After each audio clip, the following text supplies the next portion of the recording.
के बारे में।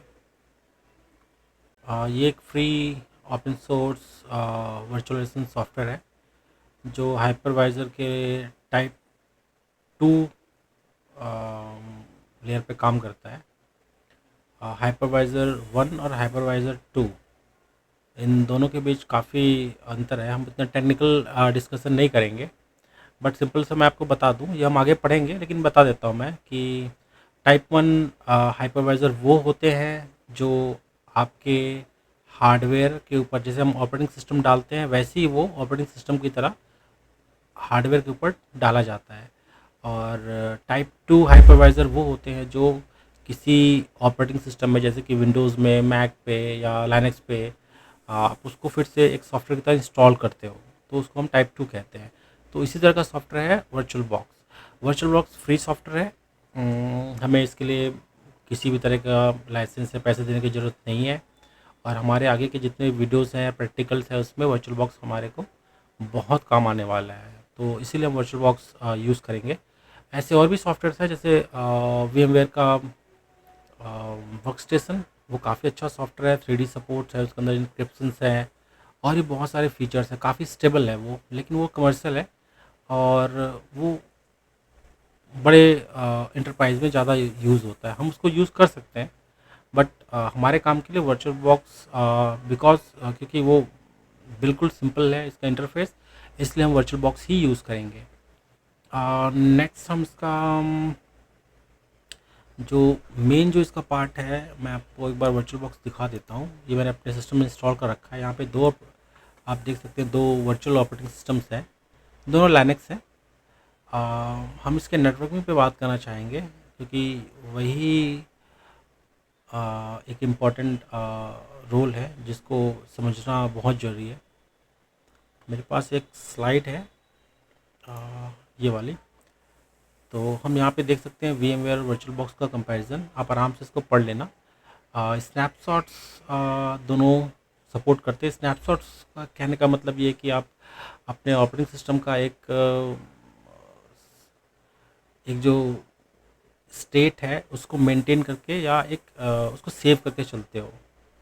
जैसे कि आपने कुछ काम किया और आपने एक स्नैपशॉट ले लिया, अब आप चाहते हो कि वो जो स्टेट है, आपने आपने वो स्टेट मेंटेन करके रखा है और आप आगे कहीं पे कुछ गलती करते हो, आप कुछ भी काम कर रहे हो और वो आपका ऑपरेटिंग सिस्टम ख़राब हो गया, या कह सकते हैं कि ऑपरेटिंग सिस्टम में कुछ प्रॉब्लम आ गया, आपने एप्लीकेशन में कुछ गलती कर दी और कुछ आप कोड कर रहे थे वो गलत हो गया। आप चाहते हो कि काश वो पहले वाला जो जहाँ तक वो ठीक था वहाँ पे मैं वापस चले जाऊँ।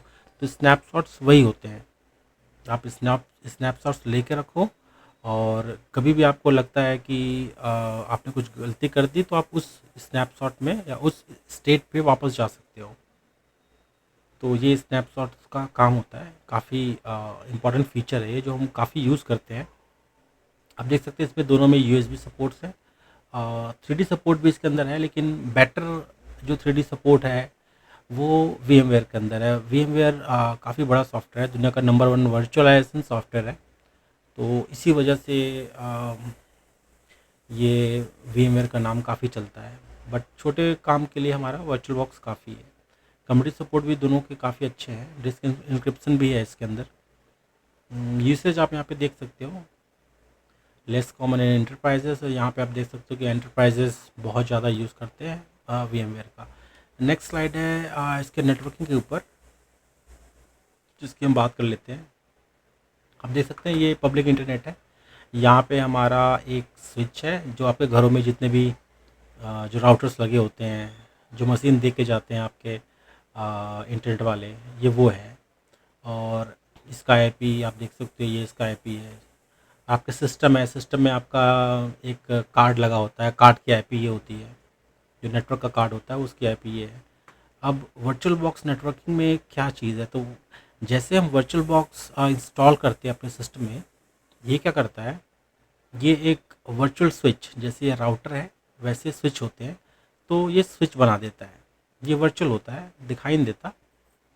ये वर्चुअल स्विच है।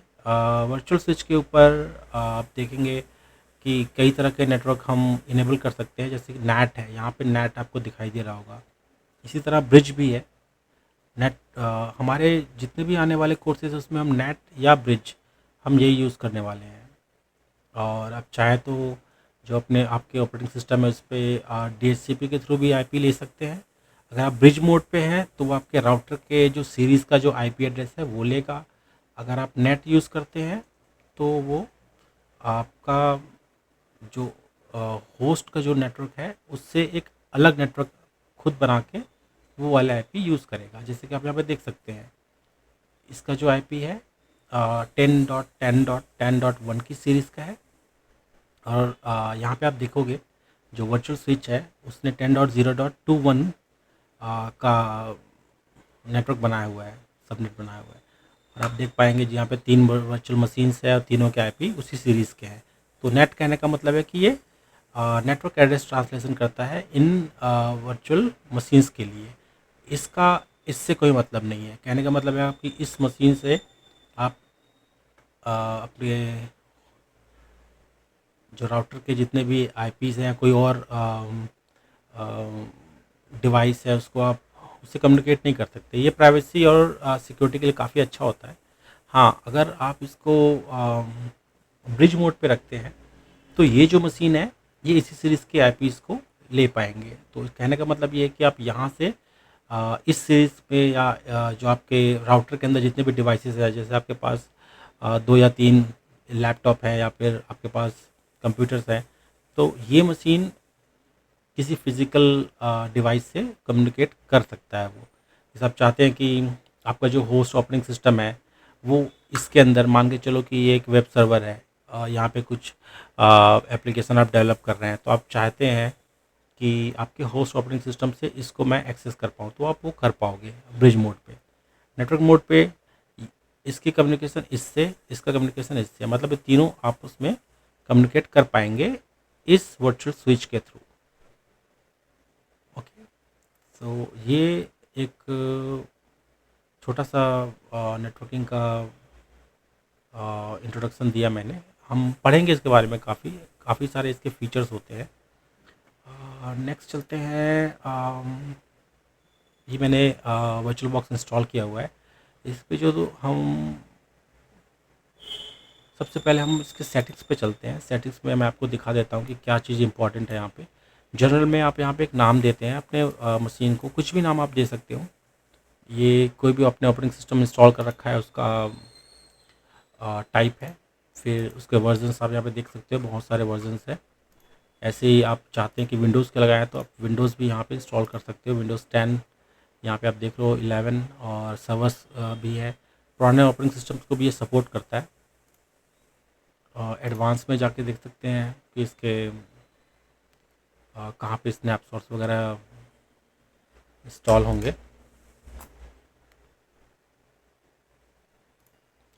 यहाँ पे हम कुछ इम्पोर्टेंट सेटिंग्स के बारे में बात करेंगे।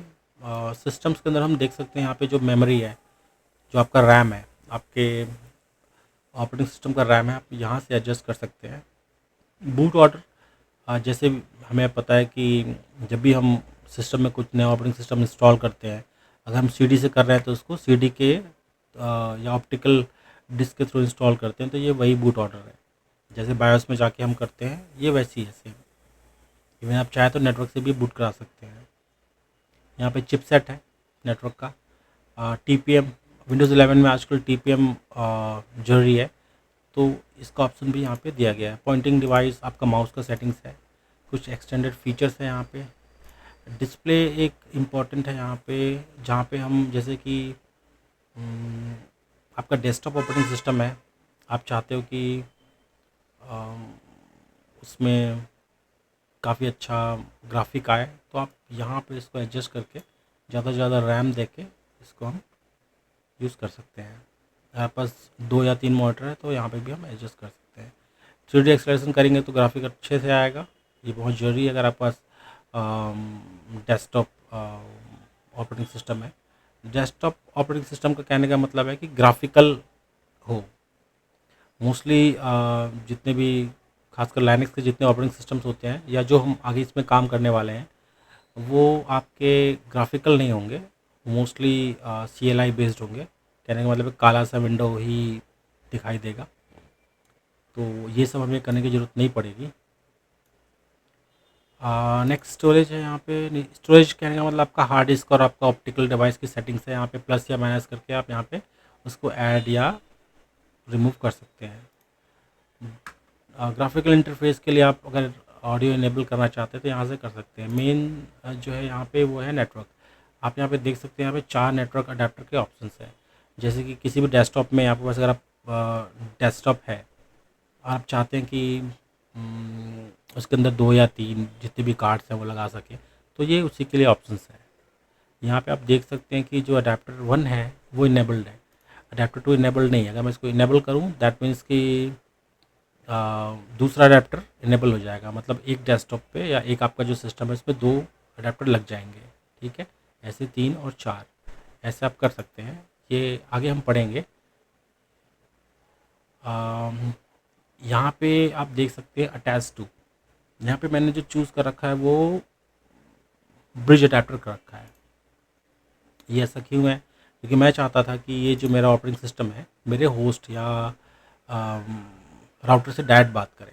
ठीक है, इसमें नेट नहीं है। अगर मैं इसको नेट करता तो ये क्या करता, अपने खुद का एक वर्चुअल स्विच बनाता और उसके आईपी मेरे जो होस्ट या जो राउटर वाले या जो भी मेरे घर पे इंटरनेट का जो आईपी एड्रेस है उस सीरीज़ के नहीं होकर के इसके खुद के सीरीज़ के होते। तो अभी हम इतना ही जान लेते हैं, बाकी हम नेटवर्किंग में पढ़ेंगे। सीरियल पोर्ट, जैसे सीरियल पोर्ट्स होते हैं आप इसको इनेबल करते हो तो ये वो भी सपोर्ट देता है। यूएसबी और ये 2.0 यहाँ पे हम देख रहे हैं इसको। अगर अभी तो और कई सारे यूएसबी के नए नए टेक्नोलॉजीज आ चुके हैं तो आप उसको अपने हिसाब से इनेबल कर सकते हैं। शेयर फोल्डर एक जरूरी चीज़ है। आप चाहते हैं कि अपने होस्ट ऑपरेटिंग सिस्टम से या जो वर्चुअल ऑपरेटिंग सिस्टम है उससे आप कुछ फाइल्स को शेयर करना चाहते हैं होस्ट से, तो ये उसका ऑप्शन देता है। ये कुछ यूज़र इंटरफेस की सेटिंग्स है। ये कुछ खास नहीं, आप अपने हिसाब से इसको देख सकते हैं, सेटिंग कर सकते हैं। दोस्तों वर्चुअल बॉक्स में मशीन बनाना बहुत ही सिंपल है। मैं आपको एक बना के दिखाता हूँ। वैसे यहाँ पे 2 है मेरे पास। सबसे पहले मैं न्यू पे क्लिक करूँगा। यहाँ आप देख सकते हैं मेरे मशीन्स कहाँ पे रहेंगे। यहाँ पे फोल्डर आप देख सकते हो। जो आईएसओ इमेज है जो आपने किसी भी ऑपरेटिंग सिस्टम का डाउनलोड किया है वो आप यहाँ से ब्राउज़ कर सकते हो इसको। जैसे मैंने यहाँ पे नाम दे दिया Web3 और ये मेरा लोकेशन है। चाहे तो आप इसे चेंज भी कर सकते हैं, मैं डिफ़ॉल्ट रखूँगा। आईएसओ इमेज अदर्स पे क्लिक करें। यहाँ पे आप देखेंगे मेरे डाउनलोड्स के अंदर एक उबंटू का इमेज ऑलरेडी पड़ा हुआ है। ये मैं सेलेक्ट कर लूँगा। यहाँ पे एक ऑप्शन है स्कीप अनअटेंडेड, तो ये मैं स्कीप कर दूँगा, इसकी ज़रूरत नहीं है। अनअटेंडेड मतलब होता है ऑटोमेटिक इंस्टॉलेशन। हम पहले से कुछ वैल्यूज़ दे देते हैं जैसे कि यूज़र नेम, सिस्टम का नाम, और ये ऑटोमेटिकली इंस्टॉल कर देता है। इसकी ज़रूरत नहीं है। अभी हम सिंपल तरीके से इस ऑपरेटिंग सिस्टम को इंस्टॉल करने की कोशिश करेंगे। ये एक्सपर्ट मोड है, इसमें कुछ एक्स्ट्रा आपको चीज़ें दिखाई देंगी। मैं रिकमेंड करूँगा गाइडेड मोड, ये बहुत ज़्यादा सिंपल है आपके लिए। आईएसओ इमेज मैं यहाँ पे चूज़ कर लेता हूँ। आईएसओ इमेज ये लाइनक्स आ गया। देखिए अपने आप उसने उबंटू चूज़ कर लिया। नेक्स्ट पे क्लिक करूँगा। यहाँ पे मुझे मेमोरी देना है। यहाँ पे 2 GB मैंने दे दिया है। मैं चाहता हूँ इसको 2 CPU दे दूँ। मैं मेरे पास 16 CPU है, मैं 2 देता हूँ। EFI भी हम यूज़ कर सकते हैं यहाँ पे। जैसे आजकल जितने भी ऑपरेटिंग सिस्टम आ रहे हैं, पहले जो बूट होते थे, बूट जैसे उनके जो बूटेबल वो होते थे वो अलग है इससे। ये आजकल के नए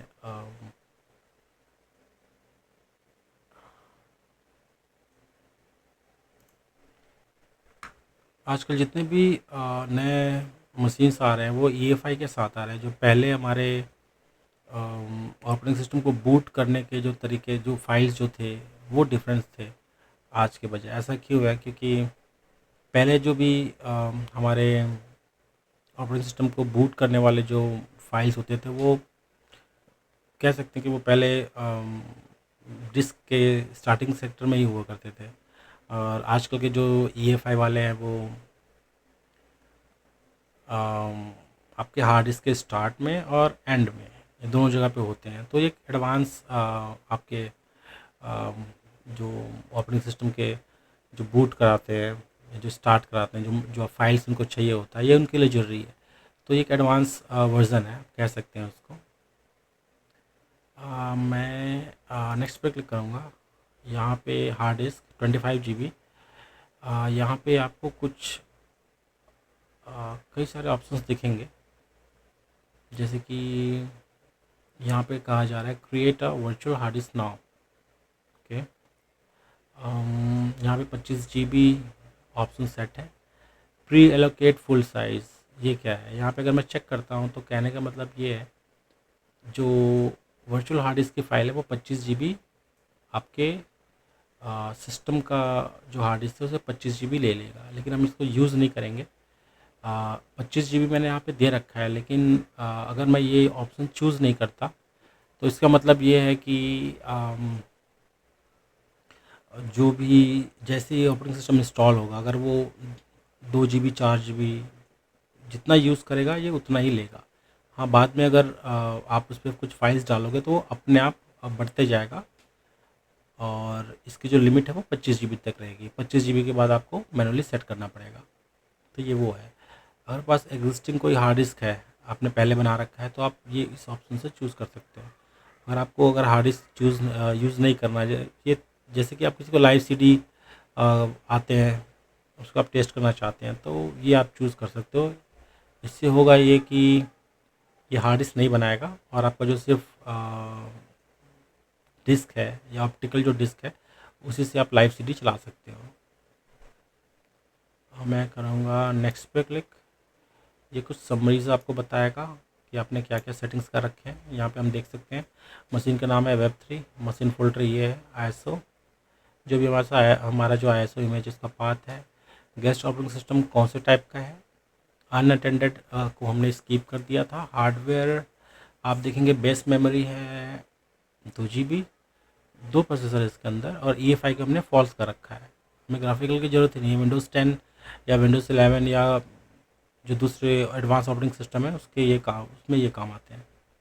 डिस्क साइज़ हमने 25 दे रखा है, और प्री एलोकेट को हमने फॉल्स कर रखा है। कहने का मतलब है जितना ये फाइल जो जो यूज़ करेगा ये उतना ही रहेगा, और हमारे हार्ड डिस्क में एक्स्ट्रा स्पेस नहीं लेगा। मैं इसको फिनिश पे क्लिक करता हूँ। अब हमने ये सिस्टम बना लिया। अब इसके सेटिंग्स पे चलते हैं। इवन आप यहाँ पे देख भी सकते हैं इसके सिस्टम्स, डिस्प्ले, स्टोरेज सब यहाँ पे दिखा रहा है। कुछ एडजस्टमेंट करने होंगे हमारे को, ज़्यादा कुछ नहीं, बस कुछ करने होंगे थोड़ी मोड़ी चीज़ें। तो यहाँ आप देख सकते हैं जो बूट ऑर्डर है फ्लॉपी है। फ्लॉपी बहुत पहले जा चुका है इस दुनिया से। मैं इसको हटा दूँगा। मैं चाहता हूँ कि क्योंकि मेरे पास ISO है, ISO कहने का मतलब है एक CD के बराबर है, तो इसको मैं ऊपर लाऊंगा, हार्ड डिस्क को इसके बाद लाऊंगा। नेटवर्क का भी कुछ काम नहीं यहाँ पे क्लिक करूँगा, इसको अप कर दूँगा। ये हो गया ऑप्टिकल। फ्लॉपी मुझे नहीं चाहिए, फ्लॉपी कर दूँगा नीचे। तो जो बूट ऑर्डर है अब बन गया है, पहले CD से बूट करेगा फिर हार्ड डिस्क से। ये हो गया है यहाँ पे। नेक्स्ट चिपसेट, TPM सब मैं ऐसे ही छोड़ दूँगा। प्रोसेसर मैं देख रहा हूँ ये सब मैंने सेट कर रखा था, ठीक है। डिस्प्ले क्योंकि ये CLI बेस्ड है, ये काला सा विंडो ही आएगा, ज़रूरत नहीं है इसकी। स्टोरेज भी परफेक्ट है। यहाँ मैं देख सकता हूँ मेरा ISO इमेज दिखा रहा है यहाँ पे। ऑडियो यहाँ पे इनेबल्ड है, और मुझे ऑडियो से कोई काम नहीं, मैं ऑडियो हटा देता हूँ। नेटवर्क चाहिए होगा। यहाँ पे आपको जो जरूरी चीज़ है वो नेट है। मैं चाहता हूँ कि मेरा जो ऑपरेटिंग सिस्टम है वो मेरे राउटर से बात करे, डायरेक्ट बात करे। ब्रिज मोड यूज़ करूँगा। और यहाँ पे 2 तरह के अडेप्टर दिखाई दे रहे हैं। मैं डिफ़ॉल्ट पे जाऊँगा, मीडियाटेक पे। एडवांस सेटिंग पे आप देख सकते हो अडेप्टर टाइप बहुत सारे तरीके के हैं। ये कंपैटिबिलिटी के लिए होते हैं। जैसे आप विंडोज़ में हो तो मोस्टली ये इंटेल प्रो MT डेस्कटॉप ज़्यादा चलता है। प्रोमिस्कस मोड डिनाई है। मैक एड्रेस ये मेरा ये जो वर्चुअल मेरा अडेप्टर होगा, ये जो अडेप्टर है इसका मैक एड्रेस है ये। और केबल कनेक्टेड, जब इसको अनचेक करता हूँ और मैं ओके करके इसको चला दूँगा तो जैसे आपने आपके सिस्टम से केबल निकाल दिया, ये उसके बराबर है। तो ये मैं केबल कनेक्टेड रखूँगा। सीरियल पोर्ट्स की ज़रूरत नहीं, यूएसबी ठीक है, सेट फोल्डर कुछ नहीं। मैं क्लिक करता हूँ ओके पे। सेटिंग्स हमने कर लिया। नेक्स्ट चलो इंस्टॉल करके एक बार इसको स्टार्ट करके देखते हैं सिस्टम क्या कहता है हमारे को। एक चीज़ इसमें एक्स्ट्रा और है, यहाँ पे ड्रॉप डाउन का एक बटन है, इसको आप क्लिक करोगे तो आप यहाँ पे देखोगे 2-3 तरह के नए ऑप्शन है इसके अंदर। काफ़ी अच्छे ऑप्शन है ये, पहले नहीं थे। नॉर्मल स्टार्ट, पहले नॉर्मल स्टार्ट ही होता था, मतलब जैसे आप क्लिक करते ही स्टार्ट हो जाता है, एक विंडो खुलता, उस पर आपके जो भी ऑपरेटिंग सिस्टम में जो भी हो रहा है वो दिखाता। हेडलेस स्टार्ट मतलब अगर आप ये चूज़ करते हैं तो कोई भी विंडो नहीं आएगा, बस वो बैकग्राउंड में चलते रहता है। डिटेचेबल स्टार्ट ये एक अच्छा चीज़ है, मैं आपको करके दिखाऊंगा। डिटैचेबल का मतलब ये है कि आपने सिस्टम ऑन किया, मैं भी करके दिखाता हूँ, तो एक विंडो आएगी।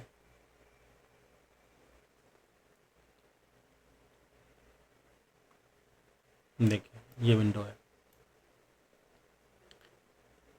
ये नॉर्मल स्टार्ट की तरह है, बस इसमें डिटैचेबल का मतलब ये हो गया, अगर मैं इसको क्लोज़ करूँ, यहाँ पे आप देख सकते हो, तो continue running in the background, ये आपको ऑप्शन देता है कि बैकग्राउंड में मेरा मशीन चले। तो ये एक अच्छा ऑप्शन है, इसको मैं क्लिक कर दूंगा ओके, तो ये बैकग्राउंड में चलते रहेगा। तो जब हम ऑपरेटिंग सिस्टम इंस्टॉल कर लेंगे उसके बाद हम ये यूज़ कर सकते हैं कि ये मतलब ये विंडो में और देखना नहीं है, तो ये बैकग्राउंड में चलते रहेगा। जैसे आपके डेटाबेस सर्वर्स आप बनाना चाहते हो तो बना के आप छोड़ दो और उससे चलते रहेगा। ठीक है, तो मैं अभी इसको करता हूँ कैंसिल। नेक्स्ट करते हैं इसको इंस्टॉल। आप यहाँ देख सकते हैं आपके वर्चुअल ऑपरेटिंग सिस्टम का ये कंसोल है। जैसे डेस्कटॉप पे जो मॉनिटर पे आप देखते हैं वैसे ही है, बस ये वर्चुअल है। कहने का मतलब मॉनिटर के अंदर मॉनिटर। यहाँ पे आप देख सकते हैं ऑपरेटिंग सिस्टम को इंस्टॉल करने के ऑप्शंस आ गए हैं। F1 हेल्प के लिए, लैंग्वेज चेंज करने के लिए, की मैप, यहाँ पे मोड्स है, यहाँ पे एक्सेसिबिलिटी है और अदर ऑप्शंस है। तो जैसे हम उबंटू इंस्टॉल करते हैं बस ये वही है। नेक्स्ट हम यहाँ पे देख सकते हैं कई सारे मेन्यूज़ है, प्रेफरेंसेस, यहाँ पे सेटिंग्स वगैरह हैं, मशीन के बारे में सेटिंग्स, उसके स्नैपशॉट यहाँ पे लेना है, फाइल मैनेजर, लॉग, इस मशीन के लॉग, पॉज करना है, रिसेट करना है, जीयूआई को डिटैच करना है और ACPI शट डाउन करना है। तो ये सब ऑप्शंस हैं यहाँ पे। व्यू के अंदर इसको फुल स्क्रीन मोड में करना है, स्केल मोड में करना है, विंडो को एडजस्ट करना है, स्क्रीनशॉट लेना है, रिकॉर्डिंग करना है, काफ़ी सारी चीज़ें हैं। मेन्यू बार की सेटिंग्स है, यहाँ पे स्टेटस बार की सेटिंग है, ये मेन्यू बार की सेटिंग्स है, कई सारी चीज़ें हैं। इनपुट में आप कीबोर्ड यहाँ पे देख सकते हैं, कीबोर्ड यहाँ पे सॉफ्ट कीबोर्ड चाहिए या के हार्डवेयर वाले, यहाँ पे आप कुछ हॉट कीज़ दे सकते हैं डैट इंसर्ट करने के लिए, इसके हॉट कीज़ हैं। डिवाइसेस में हम देख सकते हैं ऑप्टिकल डिवाइस, ये हमारा ऑप्टिकल डिवाइसेस है। नेटवर्क के अंदर नेटवर्क की सेटिंग्स है, USB के सेटिंग्स है यहाँ पे, share folders, clipboard, drag and drop, गेस्टन इमेज है और एडिशनल इमेज, मैं इसके बारे में बताऊंगा। ये ड्राइवर्स इमेज होते हैं, एडिशनल ड्राइवर वर्चुअल बॉक्स के लिए, जिसे आप इंस्टॉल करके ऑपरेटिंग सिस्टम को और अच्छा बना सकते हैं। हेल्प के अंदर कुछ वर्चुअल बॉक्स के लिंक्स हैं, बग ट्रैकर है यहाँ पे, वेबसाइट्स वगैरह है, अबाउट वर्चुअल बॉक्स है, सॉफ्टवेयर के बारे में। चलते हैं हम ऑपरेटिंग सिस्टम इंस्टॉल करने के लिए। मैं क्योंकि ये CLI बेस्ड है तो आप देख सकते हैं मेरा माउस यहाँ पे चलेगा नहीं, ये मेरा माउस आया यहाँ पे और मैं इसको नीचे करूँगा चलेगा नहीं है क्योंकि ये CLI बेस्ड है, तो मुझे कीबोर्ड से काम करना होगा। तो मैं सबसे पहले चूज़ करूँगा इंग्लिश। नेक्स्ट यहाँ पे देख सकते हैं मैं अप एरो और डाउन एरो से मुझे इंस्टॉल करना है उबंटू सर्वर। सो ये हाईलाइटेड है, मैं बस एंटर प्रेस करूँगा।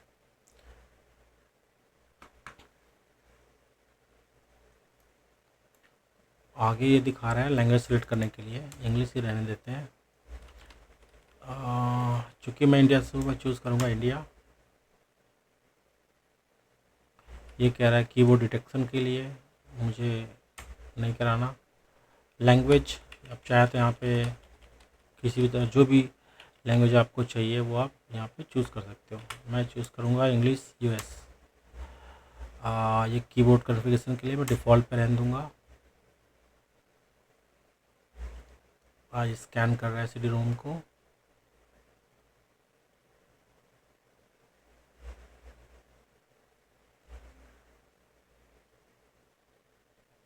वो जो कंपोनेंट है सीडी के अंदर उसको रिट्रीव कर रहा है ताकि सेटअप इसको इंस्टॉल कर सके। ये एक नॉर्मल उबंटू इंस्टॉलेशन की तरह है, बस आप जो भी इसके अंदर जो स्टेप्स है बस वो आप वो करते जाएं, जो भी सेटिंग्स है वो आप करते जाएं और ये उबंटू आपका इंस्टॉल हो जाएगा। ये कुछ टाइम में हार्ड डिस्क के बारे में पूछेगा, वो सेटिंग्स जरूरी हैं।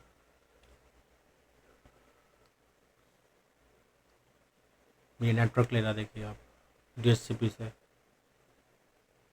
मतलब ऑटो आईपी। अब यहाँ पे आप देखेंगे होस्ट नेम, मैं चाहता हूँ मैं इसको होस्ट नेम दूँ वेब3। टैब से कंटिन्यू पहुँचा, कंटिन्यू पे मैं इसको एंटर कर दूँगा। Full name for the user मैं रखता हूँ admin user. Continue. User name for your account admin user, okay. Password मैं कुछ पासवर्ड सेट कर दूँगा। Tab tab continue.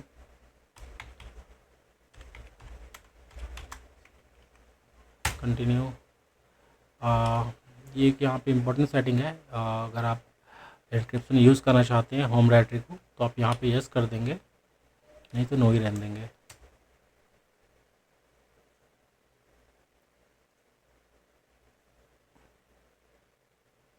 अब देखिए यहाँ पे एनटीपी के थ्रू इसने टाइम जोन अपने आप ले लिया, एशिया कोलकाता। मैं यहाँ पे यस करूँगा।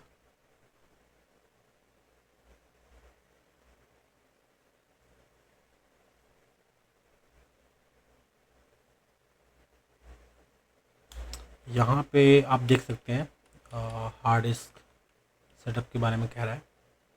तो गाइडेड यूज़ एंटायर डिस्क, अगर आपके पास एक ही डिस्क है तो आप इस चीज़ को यूज़ कर सकते हैं। अगर आप चाहते हैं कि लॉजिकल वॉल्यूम मैनेजर को यूज़ करना चाहते हैं रेड बनाने के लिए या कुछ डिफरेंट टाइप का स्टोरेज बनाने के लिए तो आप एलवीएम यूज़ कर सकते हैं। मैं इसको करूँगा गाइडेड यूज़ एंटायर डिस्क। यहाँ पे डिस्क चुन लिया मैंने। ये कह रहा है राइट चेंजेस के लिए, मैं यस कर दूँगा। अब यहाँ पे आपका इंस्टॉलेशन स्टार्ट हो गया। इसके बाद ये एक प्रॉक्सी के लिए ज़रूर बोलेगा, तो वो भी मैं यस करके आगे बढ़ जाऊँगा और जिससे मेरा ऑपरेटिंग सिस्टम इंस्टॉल हो जाएगा। क्योंकि पुराना ऑपरेटिंग सिस्टम है 16.0, तो ये बहुत फास्ट इंस्टॉल हो जाएगा, इसमें ज़्यादा टाइम नहीं लगेगा। जब तक से इंस्टॉल होता है मैं वीडियो पॉज करता हूँ, एक बार इंस्टॉल होने के बाद मैं वापस आता हूँ। अब हम यहाँ पे सॉफ्टवेयर सिलेक्शन के पास आ गए हैं। यहाँ पे आप देखेंगे कुछ सॉफ्टवेयर पैकेजेस पहले से इंस्टॉल्ड है। मुझे ज़रूरी है ये ओपन एसएसएच, जो मैं ज़रूर इंस्टॉल करूँगा।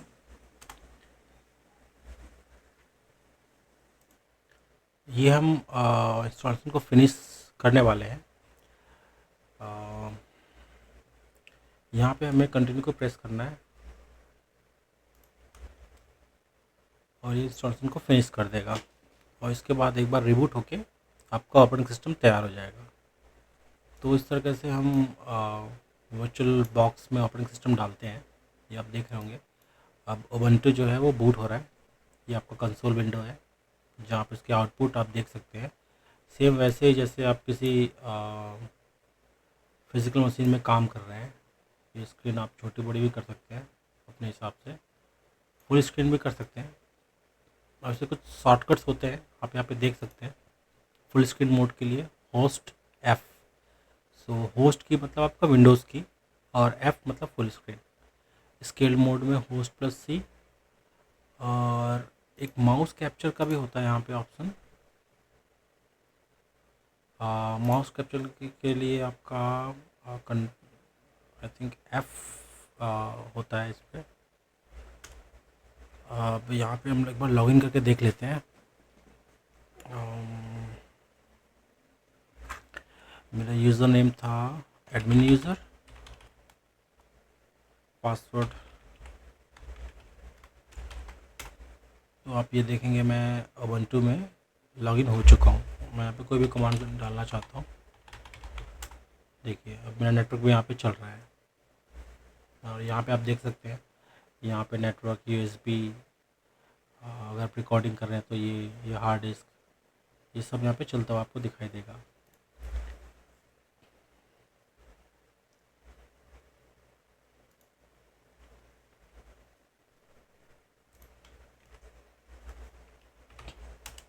अब मैं यहाँ पे उबंटू के कोई भी कमांड चला सकता हूँ।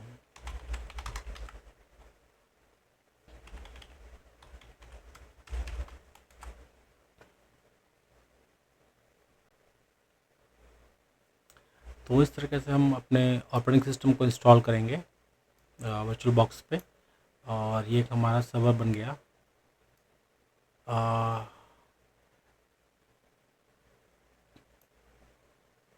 नेक्स्ट हम इसका एक बार आईपी एड्रेस चेक कर लेते हैं। तो अब यहाँ पे देखेंगे 192.168.1.12।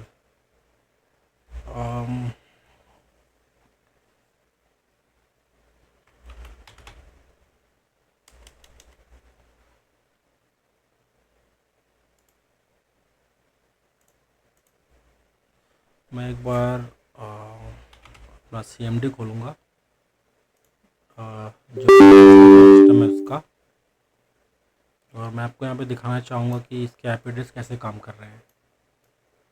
तो ये मेरा वर्चुअल मशीन है, और ये मेरा कमांड प्रॉम्प्ट है। विंडोज़ में मेरा जो आईपी है वो आप देखेंगे, ये मेरा आईपी एड्रेस है 192.168.1.1, और जो मेरा राउटर का आईपी एड्रेस है वो ये है गेटवे। और यहाँ पे आप देख सकते हैं 1.12 वर्चुअल मशीन के अंदर ये सेम रेंज का आईपी एड्रेस है। दैट मीन्स कि ये उसी नेटवर्क से काम कर रहा है। अब मैं चाहता हूँ कि मैं यहाँ से एक बार पिंग करके देख लूँ क्या वो पिंग हो रहा है।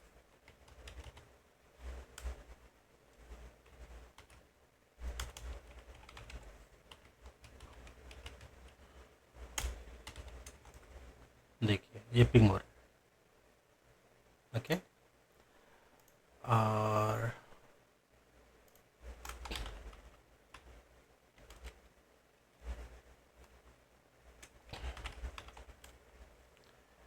यहाँ पे आप वर्चुअल मशीन के अंदर हम देख सकते हैं हमारा जो SSH पोर्ट 22 है वो भी चल रहा है।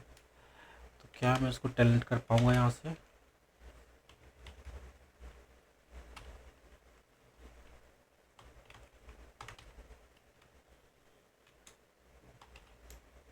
देखिए टैलेंट भी हो रहा है। कहने का मतलब ये है कि मैं अपने होस्ट ऑपरेटिंग सिस्टम से अपने वर्चुअल मशीन को मैं पिंग कर रहा हूँ। अगर ये वेब सर्वर होगा तो मैं इसको ब्राउज़ भी कर पाऊँगा अपने ब्राउज़र के थ्रू। तो इस तरीके से हम नेटवर्किंग यूज़ कर सकते हैं। एक चीज़ हम यहाँ पे कर सकते हैं एज अ प्रैक्टिकल।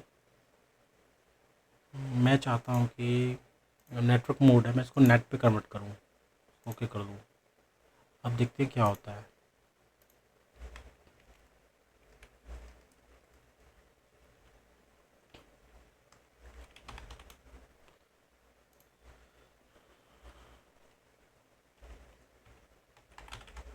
एक बार इफ कन्फिग टाइप करके देखते हैं। आई थिंक मुझे सिस्टम रिबूट करना चाहिए।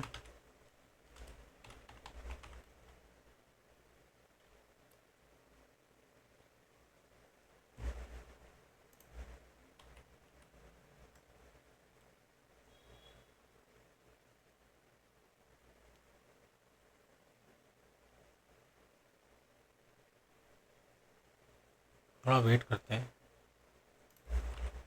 मैं अभी तक इसको पिंग नहीं कर पा रहा। लॉगिन करते हैं।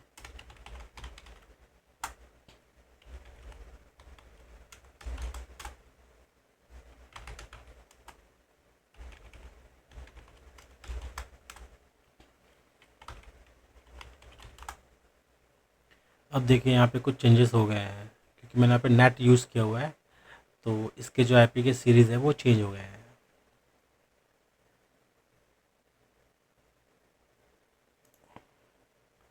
मैं आपको दिखा दूँ, जैसे कि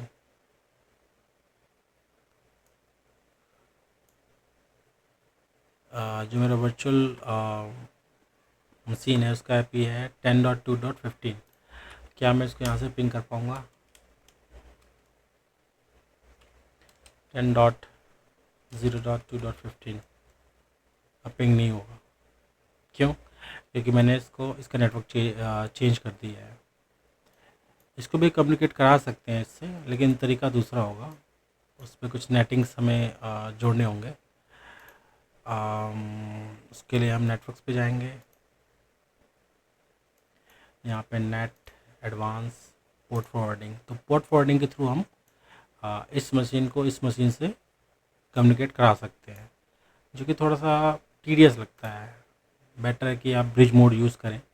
मैं चाहता हूँ कि टीसीपी प्रोटोकॉल होस्ट आईपी ये मेरा होस्ट है, इसका आईपी 192.168.1.2, पोर्ट है मेरा 22। गेस्ट आईपी जो गेस्ट आईपी है वो है 10.0.2.15, गेस्ट पोर्ट 22। करके देखते हैं, यही है। एक बार टैलेंट करके कोशिश करते हैं। सॉरी, यहाँ पे मुझे आईपी चेंज करना था।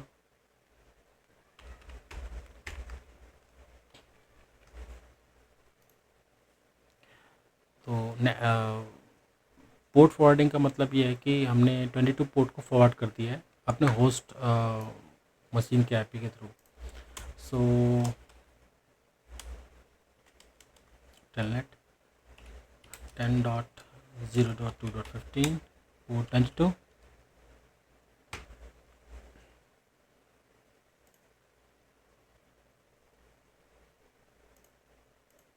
एक्चुअली मैं शायद उल्टा कर रहा हूँ, इसको हम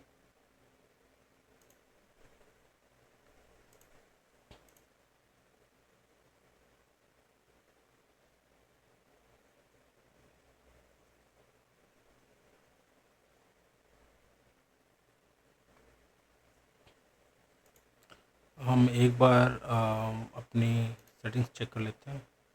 नेटवर्क सेटिंग्स, नेट नेट हमने चूज़ कर रखा था। पोर्ट फॉरवर्डिंग यहाँ पे 192.168.1.2 पोर्ट 22 पे हमने फॉरवर्ड कर रखा है गेस्ट के इस पोर्ट को। ओके, तो इसका मतलब ये हुआ कि इसका जो 22 पोर्ट है वो फॉरवर्ड हो गया है होस्ट आईपी पे। तो कहने का मतलब है इस आईपी पे अब कोई भी पिंग करेगा इस आईपी पे, दैट मीन्स इस आईपी पे 192.168.1.2, तो वो 22 पोर्ट को फॉरवर्ड करेगा। इसी को हम पोर्ट फॉरवर्डिंग कहते हैं। तो ये काफ़ी अच्छा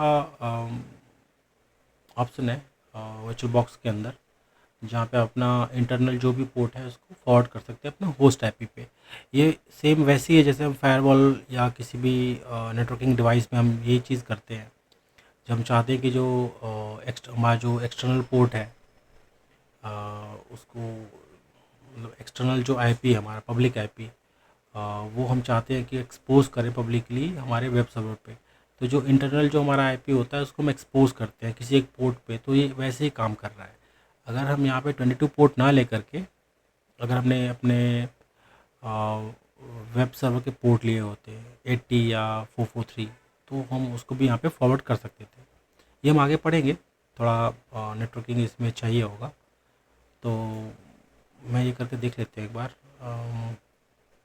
ये सब सही है, ओके क्लिक ओके। तो कहने का मतलब ये है कि इस पोर्ट पे इस आईपी पे जो पोर्ट 22 है वो लिसन करना चाहिए। तो क्या मैं यहीं से करूं?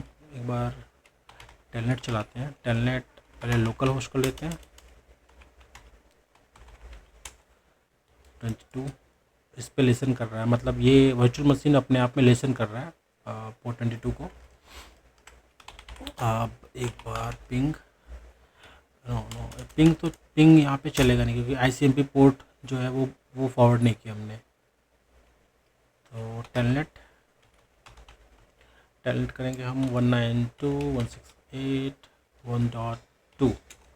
पोर्ट था हमारा फॉरवर्ड किया, वो था 22, जो कि एसएसएच का पोर्ट होता है। अब मैं यहाँ पे टेलनेट करूँगा तो आप देखेंगे ये रहा। यहाँ पे आप ये भी देख सकते हैं कि ओपन एसएसएच 7.2 उबंटू। तो हमारा जो इंटरनल वर्चुअल मशीन का जो पोर्ट 22 है वो लिसन करने लग गया हमारे होस्ट पे। इसे कहते हैं हम पोर्ट फॉरवर्डिंग। तो पोर्ट फॉरवर्डिंग के ऑप्शंस भी हैं इसके अंदर।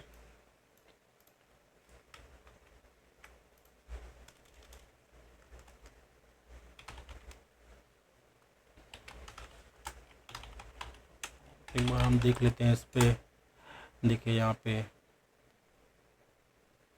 अभी जो हमने कनेक्ट किया था 192.168.1.2 पे पोर्ट 22, यहाँ आप देख सकते हैं टाइम वेट, क्योंकि अभी जस्ट मैंने वो विंडो क्लोज़ कर दिया। तो आप यहाँ पे हम उसको देख सकते हैं। और लोकल मतलब मशीन के अंदर, वर्चुअल मशीन के अंदर पोर्ट 22 सभी इंटरफेस पे वो लिसन कर रहा है। तो इस तरीके से हम कम्युनिकेट करा सकते हैं अपने वर्चुअल मशीन्स को। एक बार इसका हम स्नैपशॉट भी चेक कर लेते हैं, कैसे हम स्नैपशॉट इसमें बना सकते हैं और कैसे इसको रिवर्ट कर सकते हैं। जैसे मैं ये कहता हूँ कि मैं इस सिस्टम में कुछ इंस्टॉल करना चाहता हूँ, लाइक ऐप इंस्टॉल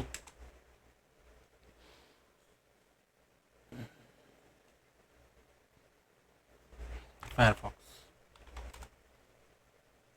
ओके,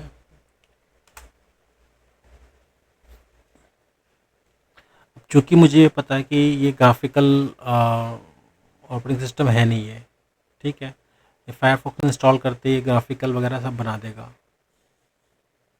मतलब जो भी ग्राफिकल यूज़र इंटरफेस के जो भी सॉफ्टवेयर्स हैं ये उबंटू के अंदर अपने आप डल जाएंगे। मान के चलो ऐसी मैंने कुछ गलती कर दी और मैं चाहता हूँ कि उसको मैं रिवर्ट कर सकूँ, तो मैं इसको कैसे करूँगा? तो देखते हैं। इसके लिए सबसे सिंपल सा ऑप्शन है, इंस्टॉल करने से पहले आपको इसका स्नैपशॉट, इस वर्चुअल मशीन का स्नैपशॉट लेना होगा।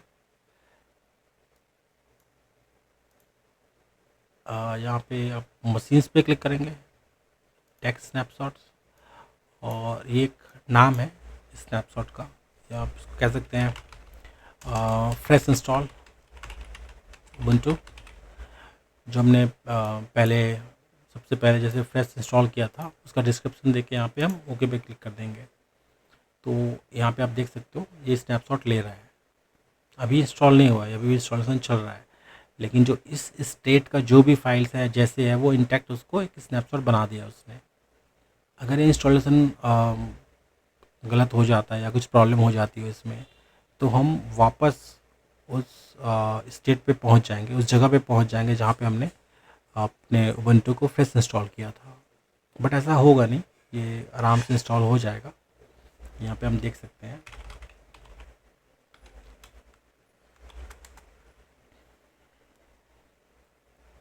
यहाँ पे हम देख सकते हैं, देखिए यहाँ पे, क्योंकि इसमें कोई भी ग्राफिकल यूज़र इंटरफेस है नहीं इंस्टॉल्ड। तो KDM या कोई भी दूसरे जो डेस्कटॉप के इन्वायरमेंट्स हैं, हम वो इंस्टॉल करके इसको ग्राफिकल यूज़र इंटरफेस में हम इसको चेंज कर सकते हैं। अब मैं चाहता हूँ मैं इसको कैंसिल करूँ और अपने स्नैपशॉट को रिवर्ट करके देखूँ कि कैसे हम इसको रिवर्ट कर सकते हैं। तो एक बार सेटिंग्स पे जाके देखते हैं। सेटिंग्स में यहाँ पे कुछ नहीं है, बस मैं चाहता हूँ इसको मैं क्लोज़ कर दूँ, power of. Okay, power of कर दिया, मशीन पे क्लिक किया, ये मेरा मशीन था। यहाँ पे आप देख भी सकते हैं, यहाँ पे एक स्नैपशॉट दिखा रहा है मुझे। आप मैं यहाँ पे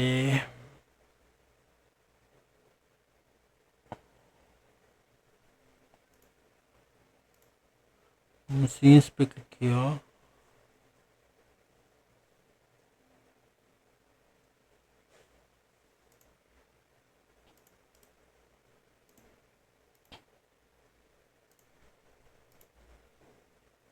इसमें काफ़ी सारे ऑप्शंस आपको नज़र आ जाएंगे। टूल्स पे आप देख पाएंगे, यहाँ पे स्नैपशॉट्स है। हम्म, एक ऑप्शन यहाँ पे भी है, यहाँ पे क्लिक करें डिटेल्स स्नैपशॉट्स।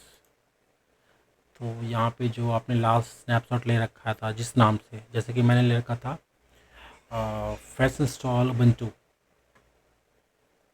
तो यहाँ पे क्लिक करके यहाँ पे ऑप्शंस अपने आप हाईलाइट हो जाएंगे। रीस्टोर पे क्लिक कर सकते हैं यहाँ पे, या जो एग्जिस्टिंग जो अपने स्नैपशॉट ले रखा है उसको डिलीट भी कर सकते हैं। ये प्रॉपर्टी देख सकते हैं इस तरह से कि उस टाइम पे क्या स्टेट था। इवन हम चाहे तो यहाँ पे क्लोन भी है, पहले ये क्लोन का ऑप्शन नहीं था, काफ़ी समय से ये वर्चुअल बॉक्स के अंदर आ गया है। एक्चुअल में वर्चुअल बॉक्स ने काफ़ी इम्प्रूव किया है इन दिनों, और ये काफ़ी अच्छा कंपेनियन सॉफ्टवेयर है किसी भी आईटी प्रोफेशनल के लिए। तो यहाँ पे हम इस स्टेट का क्लोन भी बना सकते हैं। कहने का मतलब ये जो स्टेट था, जो भी स्टेट था, ये जैसा हमने बनाया था, ये इसको क्लोन करूँगा तो सेम वैसे ही एक और मशीन हम बना सकते हैं। तो मैं यहाँ पे जाता हूँ, फ्रेश इंस्टॉल पे करते हैं कोशिश रिस्टोर करने की। Create snapshot for the current machine state, जो अभी जो करंट स्टेट है उसके स्नैपशॉट बना लो। मैं नहीं बनाना चाहता, मैं चाहता हूँ इसको डायरेक्ट रिस्टोर करूँ।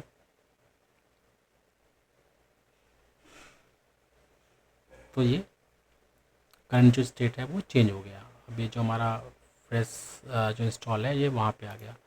मैं कोशिश करूँगा इसको फिर से स्टार्ट करने की सिस्टम को।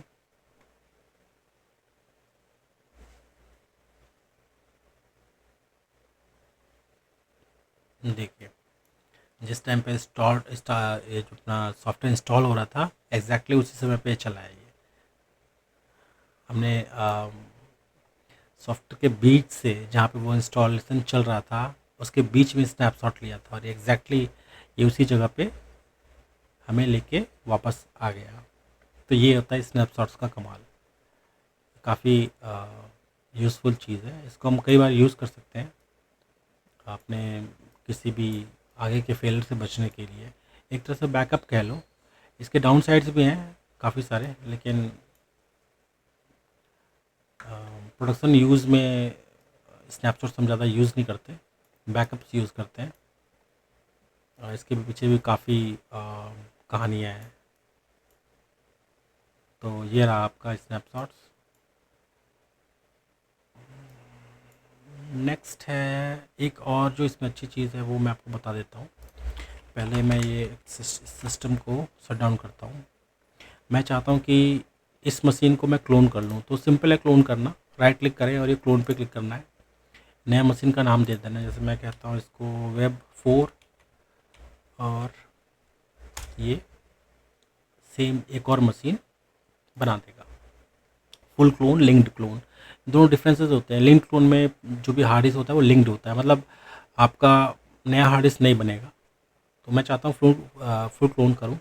नेक्स्ट पे क्लिक किया।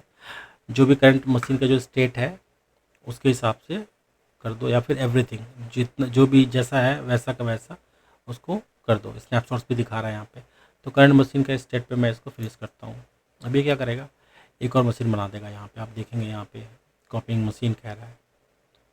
ये बहुत जल्दी काम करता है, मतलब अब मुझे उबुंटू फिर से इंस्टॉल करने की ज़रूरत नहीं है, मेरे पास दो मशीन्स आ गए यहाँ पे। तो ये काफ़ी अच्छा चीज़ है। एक और ज़रूरी चीज़ है वो ये है टेम्पलेट। यहाँ पे आप देख सकते हैं फाइल पे import appliance and export appliance, ये क्या चीज़ें हैं। तो जैसे कि कई सारे सॉफ्टवेयर वेंडर्स हैं वो अप्लायंस के जैसे ओवा फॉर्मेट में है। ये एक्चुअली VMware में भी है, Hyper-V में भी है, वर्चुअल बॉक्स पे भी है। तो वहाँ पे टेम्पलेट फॉर्मेट में अपने वर्चुअल मशीन को पैक करके आपको देते हैं। फाइल होती है, बस उसको इंपोर्ट करना होता है, फिर वो वैसे के वैसे आपके सिस्टम में आ जाता है। टेम्पलेटिंग और स्नैपशॉट्स में काफ़ी डिफरेंस है, या क्लोन में काफ़ी डिफरेंट है। टेम्पलेट कहने का मतलब है कि उसको आप कस्टमाइज़ कर सकते हो, जबकि क्लोन में आप कस्टमाइज़ कर सकते हो, लेकिन पहले आप उसको क्लोन करोगे फिर उसको कस्टमाइज़ करोगे। और इसमें पहले से कई सारे आप स्क्रिप्ट डाल सकते हो, जिसमें आप अपने यूज़र्स को पूछ सकते हो कि उसको कैसे इसको कस्टमाइज़ करना है। तो काफ़ी सारी चीज़ें हैं टेम्पलेटिंग के अंदर। तो टेम्पलेट वही होता है, आपने एक मशीन बनाई, उसका टेम्पलेट बना दिया, आप उसी टेम्पलेट से कई सारे अलग अलग तरीके की मशीन बना सकते हो। तो कोशिश करके देख सकते हैं यहाँ पे। यहाँ पे एक ऑप्शन आता है एक्सपोर्ट टू OCI, इस पर क्लिक करूँगा और ये देखिए आप, ओपन वर्चुअलाइजेशन फॉर्मेट, ये करंट वर्जन है।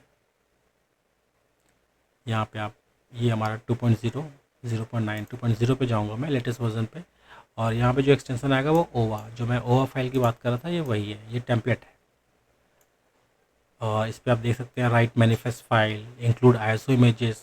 जो ISO इमेजेस जो CD की जो फाइल थी वो इंक्लूड करना चाहते नहीं करना चाहते, तो वो मुझे नहीं करना। मैं नेक्स्ट पे क्लिक करूँगा। यहाँ पे काफ़ी सारी चीज़ें हैं, जैसे नेटवर्क है, नाम है, नाम को आप चेंज करके कुछ यहाँ पे वेरिएबल दे दो, प्रोडक्ट का नाम, इस पर वेंडर का URL। तो ये सब एंटरप्राइज़ के लिए होता है, अप्लायंस के लिए आप ये सब चीज़ फिल कर सकते हैं। डिस्क्रिप्शन, लाइसेंस है, ऑपरेटिंग सिस्टम वगैरह भी यहाँ पे देख सकते हो, कौन सा ऑपरेटिंग सिस्टम है, रैम वगैरह भी है, और ये हार्डवेयर की है। ये सब आप यहाँ पे भी कस्टमाइज़ कर सकते हैं। फिनिश करेंगे तो ये पूछेगा कि मतलब ये आपको एक्सपोर्ट करके देगा एक अप्लायंस को, मतलब एक ओवा फाइल आपको देगा, जिसके थ्रू आप फिर से एक नया मशीन बना सकते हैं।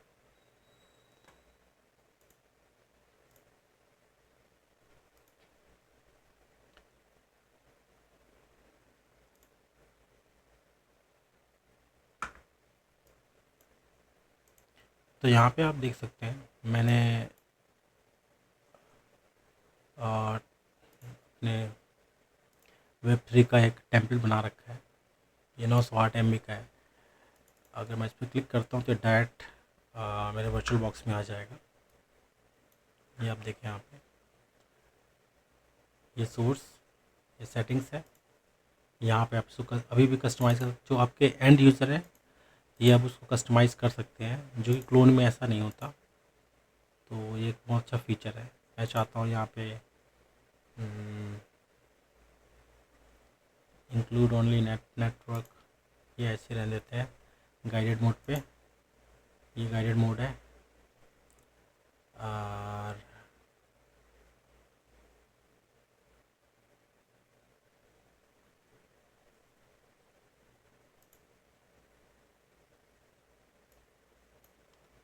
कुछ सेटिंग्स है यहाँ पे, ये मैं कस्टमाइज़ कर सकता हूँ। अब प्राइमरी ग्रुप, बेस फोल्डर, ये हार्ड डिस्क, काफ़ी सारी चीज़ें इसके अंदर। मैं चाहता हूँ कि रैम मैं ज़्यादा बढ़ा दूँ या कम कर दूँ, CPU को मैं ज़्यादा कर दूँ या कम कर दूँ। तो ये अगर आप जो अप्लायंस वेंडर होते हैं वो पहले से अपने हिसाब से सेटिंग करके दिए होते हैं ये सब चीज़ें। आप चाहो तो इसको एडिट कर सकते हो। फिर जैसे मैं फिनिश करूँगा मेरी एक मशीन तैयार हो जाएगा। यहाँ पे आप देख पा रहे होंगे,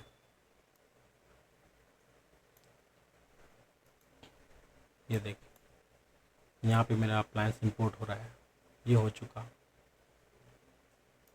और ये अप्लायंस एक और यहाँ पे बना दिया।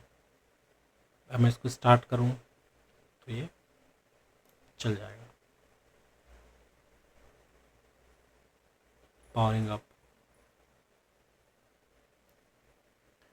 तो इस तरीके से अप्लायंस भी आते हैं जिस पे हम काम कर सकते हैं।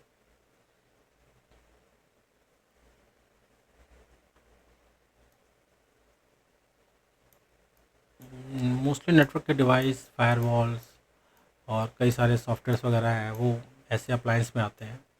इसके बारे में आप गूगल में सर्च कर सकते हैं।